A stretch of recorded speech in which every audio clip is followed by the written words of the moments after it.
Hi there, one. It is currently the 21st, going into the 22nd of November 2013. Main topic today has been Cyclone Helen out here, right near the coastline of India, right around southern portions of Andhra Pradesh. And, well, at this time, storm system not too strong. Much of it has actually been sheared off there towards the northeast. You can see a lot of that cloud cover pushing there towards the northeast. And what that means is the bulk of the precipitation will be up here as well. But still near the center of circulation at this time, at least according to the India Meteorological Department. We're seeing winds about 90, gusting up to 100 kilometers per hour, or 100 kilometers per hour sustained, gust up to about 110. So it's on order of a severe tropical storm if this was in the western Pacific, but it's out here in the Indian Ocean, so a cyclonic storm. Center of circulation there starting to move onshore. Going through basically by Friday afternoon, we're going to see this move due west. So right now it looks like it's nearing the coastline, but as it stays south of a peninsula out here, what we're going to be seeing is it move due west and basically make landfall into the afternoon hours. But already, like I said, heavy rainfall being seen off here towards the north. Isolated areas could be seeing up to basically about 25 centimeters of rain in isolated areas. That could be the heaviest pockets. Winds gusting up to possibly severe tropical storm strength. I don't think we're going to reach typhoon strength, but that could cause some light damage.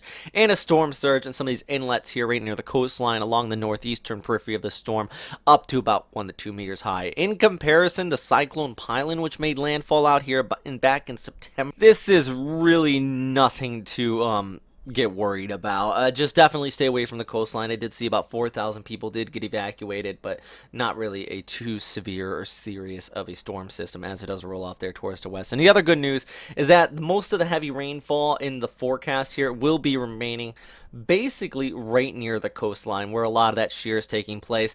And farther inland, we have a lot of dry air. We have that northeast monsoon now pushing through here from the north. So what that means that's just going to dry most of this out as it moves farther inland. So most of the flooding will be sticking right near the coastline here over the next 24 to 48 hours going into the weekend. But pulling back the picture, and before we get into the Western Pacific and what's going on there, I want to remind everybody that we are hosted by Bluehost.com. I would like to say it's today's sponsor. If you want a website that continues to go down and does not work and limited technical service, then Bluehost will meet your technical needs. WesternPacificWeather.com throughout the day here on Thursday has been an icon of that, with a very slow to no loading of pages. Many of you have gotten database errors, and we have addressed that to the hosting provider with almost zero feedback. So fantastic news there. We're definitely looking into changing the server and upgrading. But yeah, I do apologize for everybody that has gone to the website and run into that error. Now across Eastern Asia and the Western Pacific today, what we can say is the northeast monsoon is continuing to dominate. We do have a low pressure area just off screen here towards the west. And actually, I'll show you real quick. It has been bringing some pretty heavy rainfall across the Gulf of Thailand, southern Thailand, northern Malaysia. It has seen about 150 millimeters in the past 24 hours.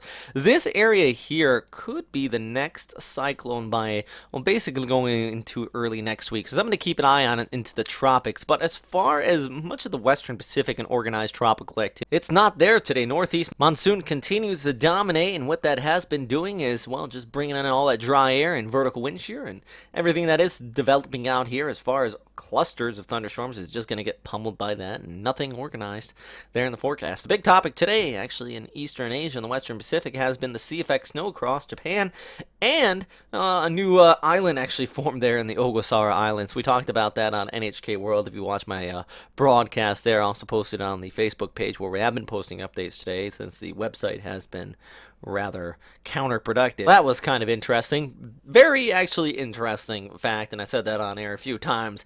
But the good news, this is just Mother Nature at its best, just showing the new geological features developing out here.